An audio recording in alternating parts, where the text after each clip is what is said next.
오늘은 마태복음 8장 18절에서 22절까지 말씀인데요. 제자도에 관한 그런 말씀입니다. 지난주에 우리가 살펴본 내용은 예수님께서 산상수훈의 가르침을 마친 다음에 병자를 고쳐주신 것에 대해서 우리가 지난 시간에 살펴봤는데요. 대표적으로 문둥병자를 고쳐주시고, 그리고 백부장의 백부장의 하인을 고쳐주셨는데요.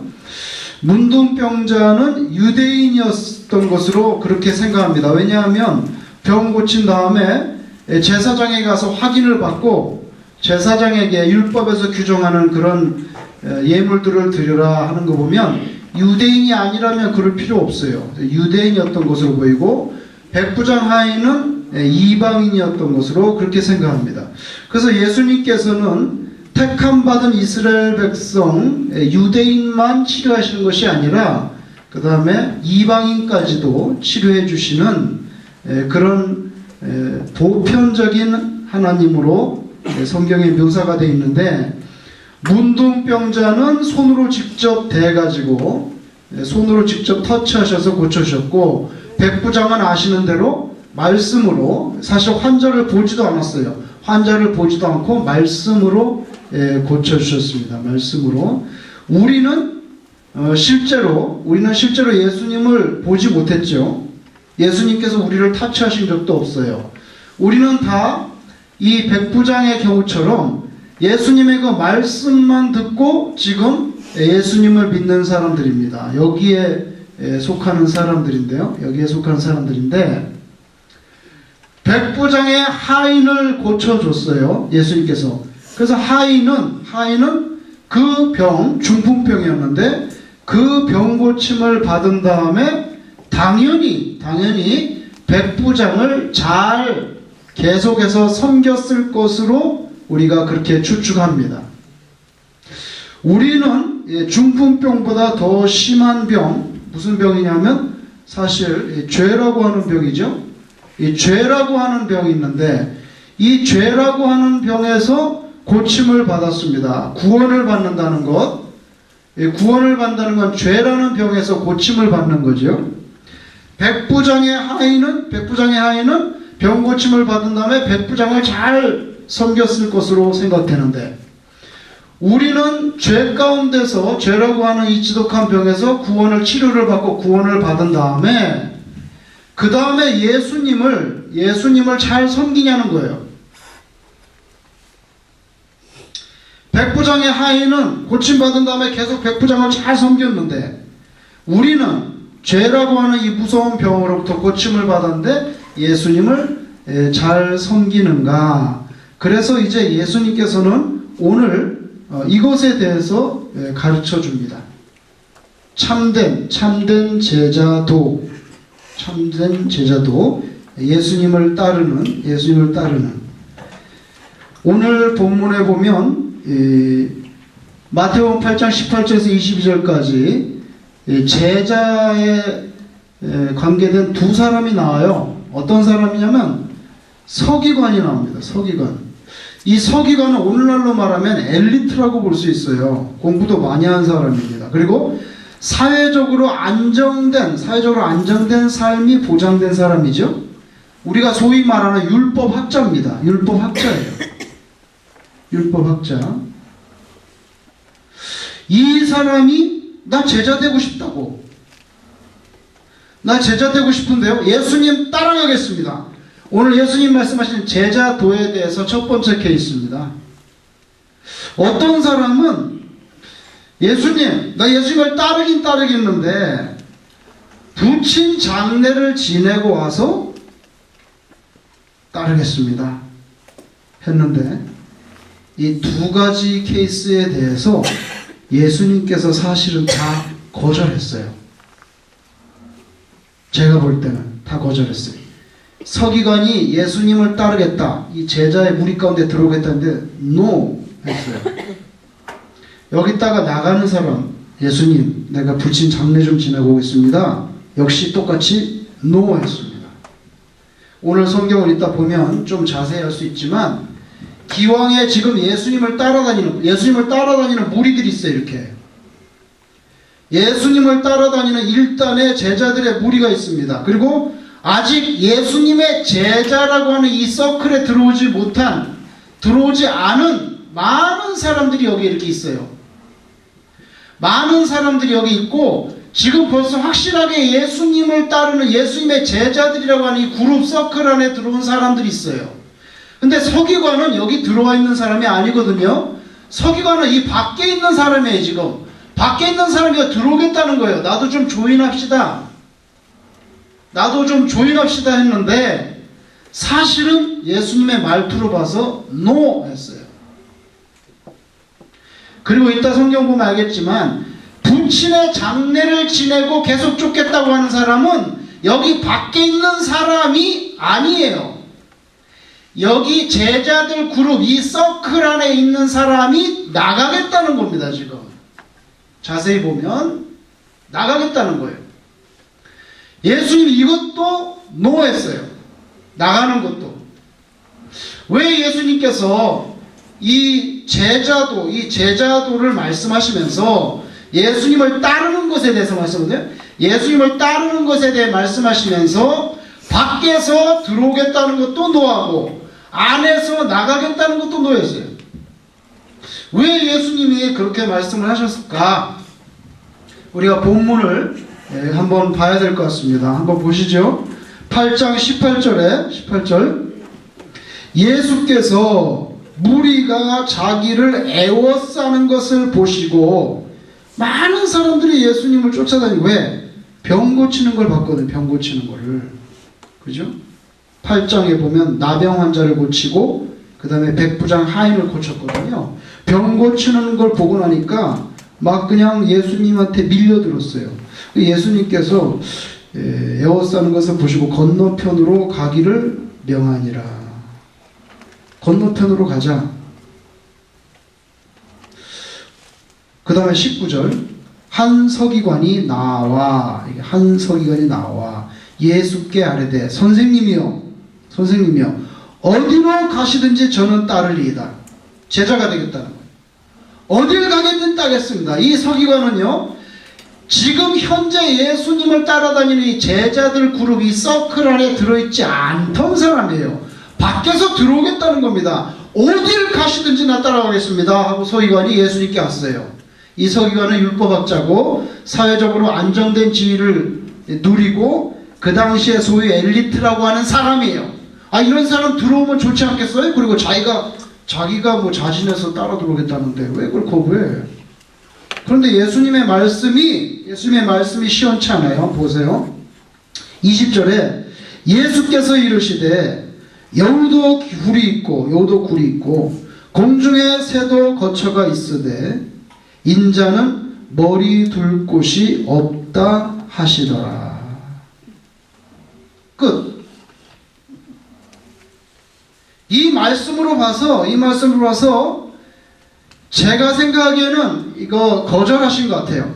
그러면 들어오라, 나를 따르라 그러면 되는데 완전 동문서답 말씀을 합니다. 어딜 가시든지 난 주님을 따르겠다 그러니까 여우도 굴이 있고 공중에 새도 거처가 있는데 인자는 머리 둘 곳이 없어. 왜 그런 말씀을 하시냐는 거예요. 서기관은 지금 예수님을 따르고자 하는 열정이 있는 것 같습니다. 열정. 근데 예수님께서는 이렇게 생각하시는 것 같아요. 이 서기관에 대해서 입신양명, 그 다음에 그 호기심, 이 두 가지가 있었던 것 같습니다. 서기관에게 막 병을 고치고 막 귀신을 내쫓고 난리 났어 이거. 이거 생전 이런 거 본 적이 없는데 나도 여기 들어가 가지고 좀 해봐야 되겠다. 입신양명. 그 다음에 예수님께 대한 호기심이 있었던 것 같습니다. 다시 말하면 이거는 순간적인 감정이죠. 순간적인 감정. 이거 순간적인 감정이고 가슴 깊이 인격적으로 내가 예수와 더불어 예수님의 삶과 말씀 속에 완전히 나는 들어가서 예수님과 하나가 되겠다는 그런 수준은 아니었던 것 같고, 순간적인 감정으로 막 귀신을 고치고 병이 나니까 나 어디든지 따라가겠다고, 예수님은 어디 따라가겠다고 그렇게 말한 것 같아요. 근데 예수님이 하나님이시기 때문에 인생이 아니니까 그 사람의 폐부를 뚫어보고 이런 것을 보신 것 같아요. 이런 것을. 그래서 기쁘게 환영하고 받아들이지 않으신 것 같아요. 대본에 하시는 말씀이 여우도 굴 있고 새도 거처가 있는데 인자는 머리 둘 곳이 없어. 그 무슨 말입니까? 인자는 머리 둘 곳이 없다는 건 예수님은 집도 한 채 없는 거야. 나는 집도 없고, 진짜 집도 없고 절도 없어. 나는 뜨내기라고.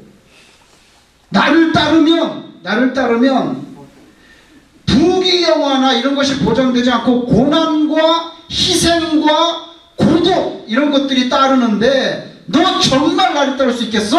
이렇게 질문하는 거죠. 그렇죠? 여우는 하다못해 굴도 있고 새도 자기 둥지가 있지 않냐? 나는 머리 둘 곳이 없다. 근데 넌 지금 이런 걸 가지고 나한테 따르려고 하나 본데 너 과연 나를 진정 따를 수 있겠는가? 하고 역질문을 던지는 것과 마찬가지입니다. 그래서 예수님을 따르는 사람이 예수님과 더불어 고난받기를 각오하고 예수님과 더불어 고독하고 희생하고 자기 것을 챙기려는 것이 아니라 그런 각오가 없이 여기에 들어오는 거는 노라는 거예요. 왜? 그래봐야 얼마 못 버텨요. 이건. 나중에 배반하고 예수님 욕이나 하지 얼마나 버티겠어요. 그런 거. 그래가지고. 그래 예수님께서 사실은 여우도 굴이고 새도 거쳐가 있는데 인자는 머리 둘 곳이 없다 하는 것은 나이스하게 거절하신 것 같아요. 너는 이것 때문에 지금 들어오려고 하는 거 아니야? 근데 나는 너한테 어떤 부귀영화를 약속하는 그런 선생이 아닌데. 그래서 외부에서 들어오는 거는 감사한 일이지만 이렇게 들어오는 거는 예수님이 원하지 않는다고요. 이건 오늘날도 마찬가지일 거예요. 그죠? 오늘날도 예수님은 이런 거 원하지 않을 거예요. 이런 거 원하지 않아요. 왜냐하면 예수님은 사람이 아니에요. 그죠? 사람이지만 신이시잖아요. 그 다음에 예수님께서 이 말씀을 하시면서 인자라는 말을 했어요. 처음으로 인자라는 말씀합니다. 인자는 이 글자 그대로 사람의 아들이라는 거예요. 인자. 사람 인자의 아들 자자인데 인자는 머리 둘 곳도 없다. 이런 말씀을 하셨단 말이에요. 나는 그렇게 말하면 되는데 나는 머리 둘 곳이 없지. 그렇게 말하 나라고 하지 않고 인자는 그럼 인자가 누구야? 인자가 갑자기 말씀하시는데 Son of Man은 집도 없다. 절도 없고 집도 없다. 나는이라고 하지 않고 이 Son of Man이 예수님이거든요. 이건 나인데 예수님인데 예수님이 자기를 가리켜서 Son of Man이라고 표현했단 말이에요. 그러면 예수님께서 나는 집도 없어 이렇게 말하지 않고 Son of Man은 집도 없어. 그럼 분명히 예수님께서 무슨 의도가 있어서 이 단어를 쓰시는 거 아니겠어요? 그렇지 않으면 나라고 그러지 뭘 그러겠어요? 그죠? 영어 문화권에서 왕이 나는 백성을 사랑한다 뭐 이렇게 말할 때 영어 문화권에서는 나는 백성을 사랑한다 할 때 나를요 위라고 써요. 위. 분명히 자기가 말하는데 내가 말하는 게 아니라 위라는 단어를 쓴다고요. 영어로 이거 로얄 위라고 그래요. 로얄 위라고 그러는데 이 로얄 위는 뭐냐면 왕이 내가 라고 말할 때 내가 그러지 않고 그럼 I 그러지 않고 위라고 말한다면 왜? 우리나라로 따지면 왕이 말할 때 과인이 지임이 이렇게 말할 때 그죠? 내가라고 안 하고요. 내가라고 안 하잖아요. 왕이 과인 지임 이런 것처럼 영어 문화권에서는 왕이 위라고 말해요. 위임은 자기가 곧 나라고 자기가 곧 백성의 대표예요. 자기가 곧 나라고 백성의 대표이기 때문에 I란 단수를 쓰지 않고 복수를 써요. 복수. 제 말씀은 예수님도 내가 이렇게 말하지 않고 자주 인자가 그렇게 말해요. 인자는 사람의 아들이라는 뜻이에요. 사람의 아들. 그 예수님은 사실은 누구의 아들이죠? 하나님의 아들이잖아요. 예수님은 Son of God, 하나님의 아들인데 말할 때는 Son of Man, 나 인간의 아들. 그러면 여우도 굴이 있고 새도 거처가 있는데 인간의 아들은 머리 둘 곳이 없어. 여기 인간의 아들이라고 하는 단어, 영어 성경에 보면 Son of God, Son of Man, 한국말 성경에 인자라고 번역했는데 이 Son of Man은 이거랑 같은 거죠. 예수님이 자기를 일컬을 때 썼던 말인데 이것은 예수님이 지어낸 말이 아닙니다. 이거는 예수님이 지어낸 말이 아니라 유대교에서 대대로 내려오는 종말에 출현하는 세상 끝날 종말에 출현하는 최종 심판자. 종말 때 인류 역사 종말 때 마지막에 출현하는 최종 심판자 하나님을 일컫는 특별한 그런 종교적인 텀이에요. 예수님이 지어낸 말이 아니라 유대교에서 오랜 세월 동안 내려오는 특별한 용어란 말이죠. 용어. 종말에 출현하는 심판자를 가리킬 때 Son of Man이라는 단어를 쓴단 말이에요. 근데 그 단어를 썼단 말이에요. 그러면 예수님이 자기가 종말에 나타나는 그 심판자라는 뜻이란 말이죠. 이 단어를 제일 처음에 썼던 사람은 다니엘이에요. 한번 보세요. 7장 13절. 1246.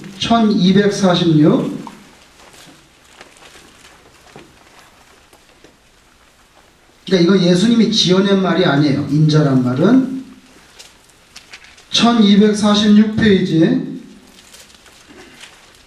다니엘 7장 13절 다니엘이 환상을 봅니다. 비전을 보는데 다니엘 10장 13절에 내가 또 밤 환상 중에 보니 인자 같은 이가 이렇게 나오죠? 인자.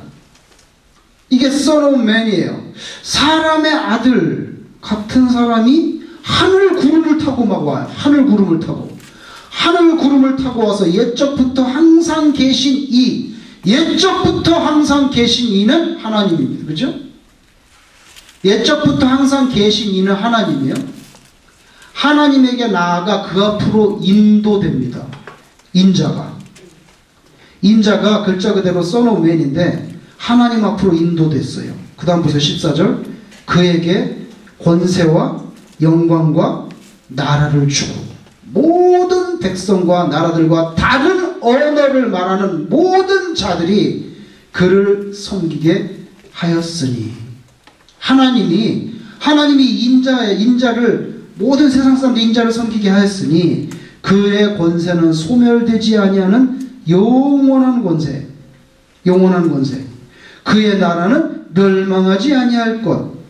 멸망하지 아니하는 나라는 하나밖에 없어요. 하나님의 나라. 그죠? 조선도 망했고 로마도 망했고 다 망했어요. 몽고도 망했고. 언제든지 영원히 가는 나라는 없어요. 근데 영원히 멸망하지 않는 나라? 하나님의 나라입니다. 그 하나님의 나라를 인자에게 줬다는 거예요. 그래서 이 인자는 바로 누굽니까? 예수님입니다. 예수님이에요. 예수님이 이 다니엘에서 나오는 단어를 딱 잡아가지고 자기를 말씀하실 때, 자, 여기 인자가 뭘 타고 옵니까? 구름을 타고 옵니다. 구름을 타고. 하나님은 항상 구름과 관계되어 있죠. 그죠? 한번 출애굽기 한번 보세요. 16장 10절 107페이지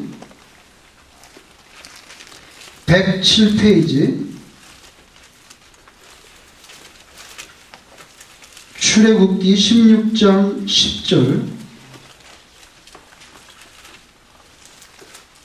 출애굽기 16장 10절에 아론이 이스라엘 자손의 온 회중에게 말하매 그들이 광야를 바라보니 여호와의 영광이 어디 속에 나타납니까? 구름 속에 나타나고요. 그 뒤에 19장을 보세요. 19장 9절 19장 9절 여호와께서 모세에게 이르시되 내가 빽빽한 구름 가운데서 네게 임함은. 그래서 하나님은 구름 가운데 임재하실 때가 많이 있어요. 마태복음 다시 돌아와 보세요. 마태복음 26장 한번 보세요. 마태복음 26장.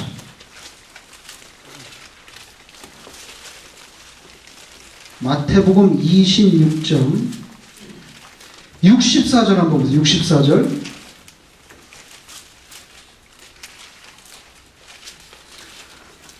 마태복음 26장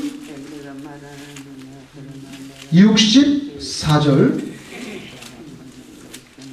거기 보시면 예수께서 이르시되 네가 말하였느니라. 그러나 내가 너에게 이르노니 이후에 인자가, 아까 다니엘서에 나온 인자가 권능의 우편에 앉아 있는 것, 아까 말했죠. 옛적부터 계신 이가 예수님을 자기에게로 인도하여 나라와 권세와 영광을 주고 하나님의 그 멸망되지 않은 하나님 나라를 다 맡기는 것.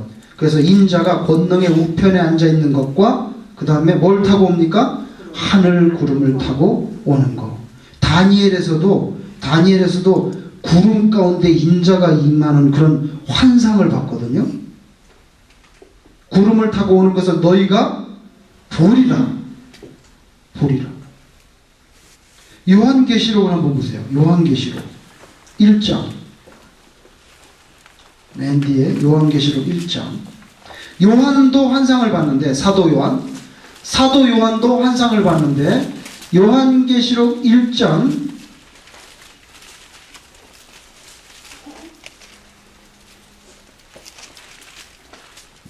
요한계시록 1장 7절에 보시면 7절에 볼지어다 그가 뭘 타고 옵니까? 구름을 타고 오시리라. 각 사람의 눈이 그를 보겠고 그를 찌른 자들도 볼 것이요 땅에 있는 모든 족속이 그로 말미암아 애곡하리니.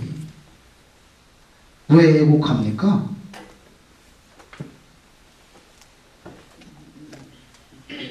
죄를 회개하지 못한 상태에서 소설로만 여겼던 성경의 언급이 실제로 가시화되는 걸 보고 너무 기가 막히고 두려워서 우는 거예요. 두려워서. 왜냐하면 그때 되면 이제 깨닫게, 아이고 예수가 진짜네 이거. 구름 타고 온다 그러더니 진짜 오네. 그래서 구원받지 못한 백성들이 너무 두렵고 그 다음에 때가 늦은 것을 깨닫고 슬퍼서, 여러분 그래서 예수님이 비유하시는 말씀에 이런 말씀이 있어요. 그 뭐 슬기로운 처녀 5명, 미련한 처녀다 해서 슬피 울며, 그죠? 슬피 울며 뭘 갈아요? 이를 간다 그랬어요. 얼마나 억울하고 분한지. 내가 왜 예수를 안 믿었던가? 내가 왜 그때 그 친구가 교회 같이 가자고 전도할 때 예수를 안 믿었던가? 너무 그래서 슬피 울며 이를 간다 그랬어요. 그게 종말론적인 모습인데 초점은 제가 구름에 둔 것입니다, 지금. 그래서 구약의 다니엘과 여러 군데 성경을 볼 때 마지막에 인자는 종말론적인 심판의 주로 오시는데 그 인자는 사람의 아들이고 예수님이 만들어낸 그런 수필 쓰듯이 쓴 게 아니고 다니엘에게서 기록된 종말론적인 심판주에 대한 특별한 단어예요. 근데 예수님께서 서기관이 들어온다 할 때 인자는 머리가 두 곳이 없다. 예수님이 다니엘에서 말하는 인자와 자기를 동일시하고 있다. 당연하지. 왜? 예수님이 그 마지막 심판해 주니까. 그 다음에 오늘 두 번째 케이스는요, 이왕의 제자 서클 안에 있다가 나가는 사람이에요. 이 사람은. 자, 다시 보세요. 8장에 어떻게 되어 있는가. 마태복음 8장에 21절에 보시면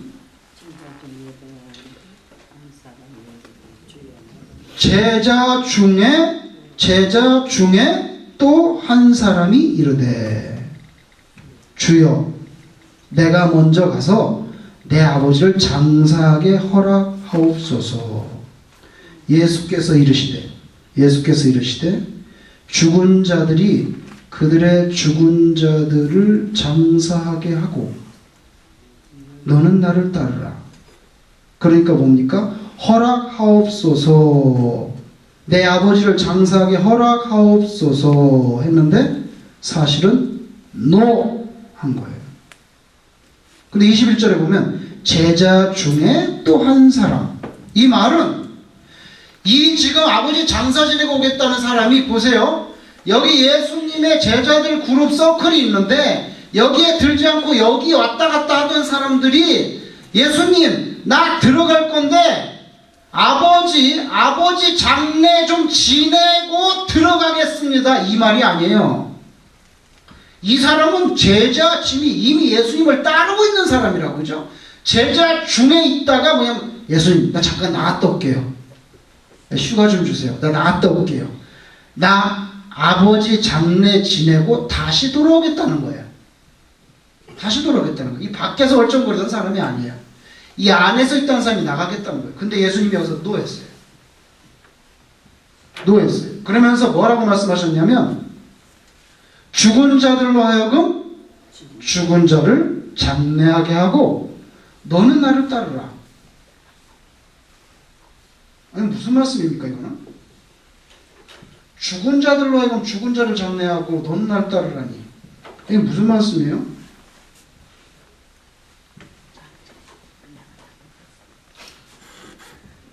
예수님이 말씀하신 죽은 자들로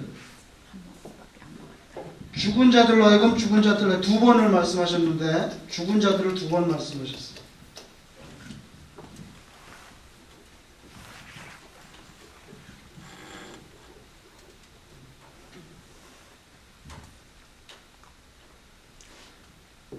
여기에 예수님께서 죽은 자들로 하여금 그 다음에 또 죽은 자들을 장례하게 하라. 이렇게 말씀하셨는데 이 첫 번째 죽은 자들은 이 죽은 사람은 자기 아버지처럼 실제로 바디가 죽은 사람 말합니다. 바디. 몸이 죽은 사람. 장례를 치러야 될 거 아니에요. 그 죽은 장례 치러야 되는 사람은 죽은 자들이 장례하게 해라. 여기 죽은 자들은요, 이거 영적으로 죽어 있는 사람이에요. 여기는 진짜 몸이 죽은 사람이고요. 그 아버지 장례 지내고 오겠다니까 만약 아버지가 돌아가신다면 몸이 죽은 사람이잖아요. 몸이 죽은 사람은 영적으로 죽은 사람이 장례해주라. 그리고 너는 나를 따르라. 이 말씀 뭐냐면요.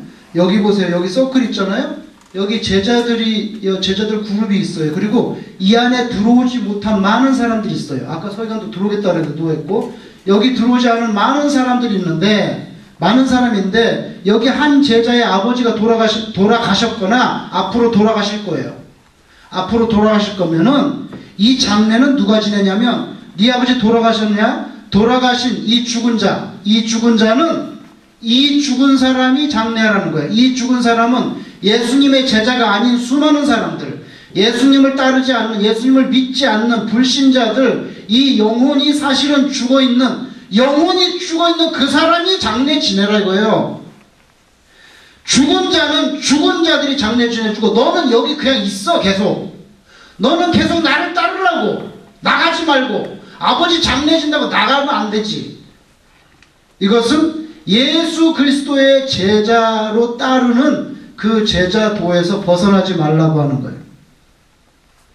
인간의 윤리적으로 참 받아들이기 어려운 말씀이지만 예수님이 그렇게 말씀하셨기 때문에 우리는 어쩔 수가 없어요. 다시 말하면 예수님의 제자가 되는 것이 인간의 윤리적인 도덕을 따르는 것보다 우선순위예요. 하나님의 말씀이 항상 그래요. 하나님의 말씀이 인간의 윤리 도덕보다 항상 앞섭니다.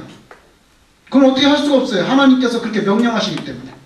다시 말하면 이렇게 하나님의 말씀, 하나님의 명령이라고 따지면 하나님의 말씀, 하나님의 명령이 있으면 여기 뭐 도덕적인 규정이 있다고 생각하세요. 윤리적인 이거보다 하나님 말씀 항상 이렇게 돼요. 여기 가장 대표적인 건 뭐냐면은 아브라함이 이삭을 바치는 겁니다. 뭐 어떻게 그럼 아들 죽이라는 거예요 지금. 말이 안 되는 얘기죠. 그렇지만 하나님은 요구해요. 요구하신다고. 이렇게 완전히 꺾어버려요. 오늘 이것도 마찬가지예요. 아버지가 이제 곧 돌아가실 것 같은데 좀 돌아가신 거 장례 좀 하고 다시 돌아오겠습니다. 노 해버렸어요. 그러면서 죽은 자들은 영적으로 죽어있는 사람이 장례실에게 내버려 두고 너는 계속해서 여기서 나를 따르라는 거예요. 그래서 하나님은 항상 명백해요. 보통은 이렇게 컨플릭이 없을 때는 문제가 안 되는데 컨플릭이 있는 하나님의 명령이 떨어질 때 이거 우선순위라는 거예요. 그래서 하나님께서 우리에게 요구하시는 것은요, 차선이 아니에요. 차선이라는 거 뭡니까?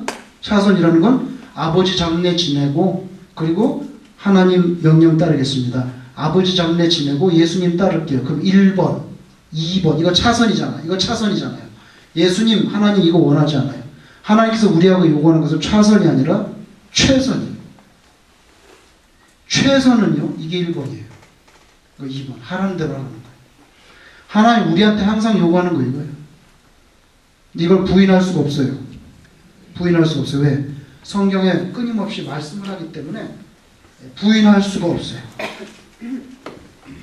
그래서 예수님께서 여기 안에서 이미 예수를 따르고 있는 네가 나갔다가 들어올 이런 들락날락 하지 말고 이거는 여기에 영혼 죽은 사람들 너 뭐 가족도 있고 거기 동생도 있고 그런 사람들 여기 안 들어오는 그런 사람들이 하고 너는 가만히 있으라고. 나가는 거에 대해서 노했어요. 이 말은 항상 이렇다는 거예요. 항상 이렇다는. 그런데 우리 삶은 사실은 10가지 중에 9가지 이렇게 돼 있어요. 이렇게 돼 있기 때문에 속된 말로 장사가 안 되는 거예요. 할 수 없어요, 이거는. 왜? 하나님은 절대 용납하지 않아요. 이렇게 가기 원합니다. 근데 우리 이렇게 돼 있다고. 우리는 뭐 여러 가지 이유가 있잖아. 먹고 살기 힘들어요. 시간이 없어요. 지금 몸이 아파요. 우리 아직 집도 못 사는데 집 좀 사고, 그 다음에 아직 직장도 지금 막 불안해요. 뭐 애들 다 대학 간 다음에 대학 가면 또 손자 손녀 생긴 손자 손녀 봐야지. 그렇잖아요? 그것도 뭐 해야지요. 뭐 언제 어느 세월에 이거 다 하고 그 다음에 뭐예요? 그 다음에 돌아가셔야 될 나이 된다. 돌아가셔야 돼. 이거 원하지 않아요. 예수님이 얼마나 확실하게 말씀하는지 그냥 단도직입적으로 얘기하고 있어요. 단도직입적으로. 마태복음 10장 37절 한번 보세요. 10장 37절. 마태복음 10장 37절. 마태복음 10장 37절 같이 읽겠습니다. 37절 시작.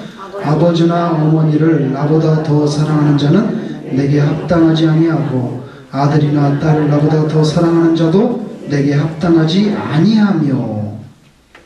그냥 딱 잘라서 말해버려요. 딱 잘라서 말해요. 누가복음 14장 보세요. 누가복음 14장. 예수님이 뭐라고 말씀하신 누가복음 14장 26절. 누가복음 14장 26절. 여긴 더 노골적으로 읽었어요. 누가복음 14장 26절.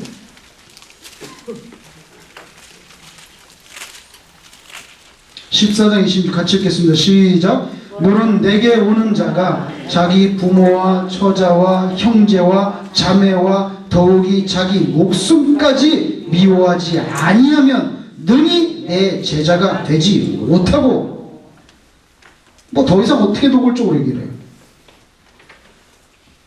정말 미워하라는 게 아니라 그것보다 나를 최선으로 여길 수 있으면 네가 감히 내 제자라 말할 수 있다는 거예요. 그렇지 않으면 그냥 제자란 말 하지 마라. 사실은 그렇지 않으면 그리스도인이라고 말하지도 마라. 똑같은 말이에요. 똑같은 말이에요. 그래서 예수님께서는 예수님의 제자가 되는 것이 입신양명의 기회나 아니면 순간적인 감정의 발로로 선뜻 따라 나설 수는 없는 문제다. 손을 걷어요. 그 다음에 두 번째는 주님의 부르심은 모든 것보다 중요하다. 주님을 따르는 길은 먼저 문제들이 해결되는 것을 기다리는 거. 예를 들면 부친 장례를 다 끝내고 온다든지 다 기다리는 것이 아니라 먼저 주님의 명령에 즉각적으로 순종하는 것이다. 예수님이 말하는 제자도는요, 즉각적인 순종이에요. 그래서 창세기 22장에 보면은 하나님께서 아브라함에게 네가 낳은 아들, 백세에 낳은 아들 이삭을 모리아산에서 나에게 번제로 드리라 했을 때 창세기 22장에 보면 아브라함이 아침에 일찍이 일어나 즉각적인 순종을 해요. 그 아브라함은 보통 사람은 아니죠. 성경 말씀에 분명히 뭐라냐면 아브라함이 아침에 일찍 일어나 자기 아들 죽이러 가는데 뭘 그리 급해요? 한 3년쯤 고민해보고 할까 말까 할지도 모르겠는데 다음날 바로 아침에 일찍 일어났어. 그리고 하와에게 인사하지 않아. 하와가 아니고 누구죠? 죄송합니다. 사라. 누구? 사라. 와이프 사라에게 인사하지 않았어요. 성경을 잘 보세요. 22장에 보면 뭐 사라 보고 갔다 올게. 당신 너무 슬퍼하지 말고 뭐 이런 거 일절 없어요. 그냥 갔어요.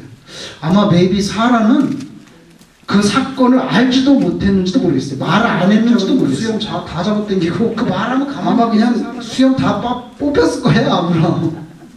뭐 그런 하나님 있냐 그러고 아마 말하지 않았지 않았나. 말하지 않았죠. 그래서 오늘 예수님께서 말씀하시는 내용의 핵심은 제자도 예수님을 따른다는 것은 it's not easy. It's not comfortable. 전혀 comfortable하고 이지하지 않아요. 집도 없고 머리 둘 곳도 없고 굉장한 그 대가가 필요해요. 아주 엄청난 그런 great cost and sacrifice를 요구하는 게 discipleship이에요. 그렇게 하려면 하고 안 하려면 그런 정신 자세 갖고 들어오지도 마. 그런 정신 갖고 나가지도 마라. 즉각적으로 순종하면서 차선이 아니라 항상 하나님께는 최선을 드릴 수 있다면 네가 예수님의 제자다. 우리는 차선을 많이 하잖아요. 차선을 많이 주잖아요.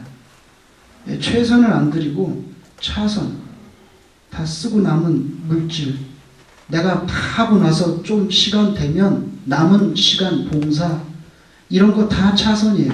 근데 하나님 그런 것도 하는 사람이 하도 없어가지고 귀하게 여기고 위대하게 보이지만 과연 하나님이 그거 크게 기뻐하시지는 않을 것 같아요. 성경적인 문맥으로 볼 때 아버지 엄마보다도 나를 더 사랑하라고 그러고 형제 자매 뭐 네 목숨까지도 미워하는 그런 적극적인 마음을 가지고 나를 달려오지 않으면 안 된다고 말씀하는데 얼마나 과격한 말씀이에요. 그래서 예수님이 마리아를 떠난 거 아니겠어요, 결국? 그 육신의 어머니를. 그죠? 형제를 다 버렸잖아요. 세상적으로 말하면 출가한 거, 출가. 그죠? 마치 석가모니가 떠나듯이 자기 어머니, 형제 다 하고 다 떠돌이처럼 세상적으로 보면 떠돌이 된 거 아니에요. 떠돌아다니면서 하나님의 나라를 선포하고. 예수는 다 포기했어요. 다 포기했어요. 결혼도 안 하고. 그죠? 예수님이 하나님 앞에 그렇게 살았어요. 그리고 마지막에 뭘 포기했어요? 자기 목숨 내놨잖아요. 자기 목숨. 그렇기 때문에 예수님이 그런 말씀 하시는 거예요. 하나님의 뜻을 위하여 다 내놓을 수 있는 거예요. 그러면서 예수님이 제자들에게도 자기 십자가를 지고 나를 따르지 않는 자는 합당치 않다. 쟁기를 소를 가는데 쟁기를 잡고 뒤를 돌아다보는 사람 합당치 않다고 딱 잘라야겠어요. 그죠?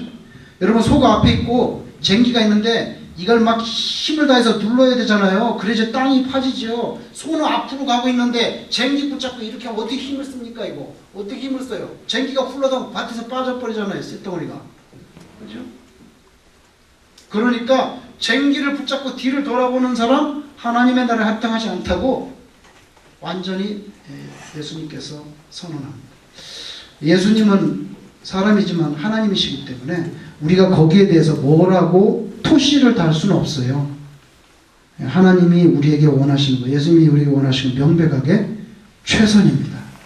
여러분이 힘들고 고통스럽고 희생과 대가가 따르더라도 이쪽으로 가려고 정말 최선을 다하면서 살면 이 땅에서는 손해보는 것 같지만 하나님의 나라에 가서는 큰 칭찬과 복을 받을 줄로 믿습니다. 기도하겠습니다.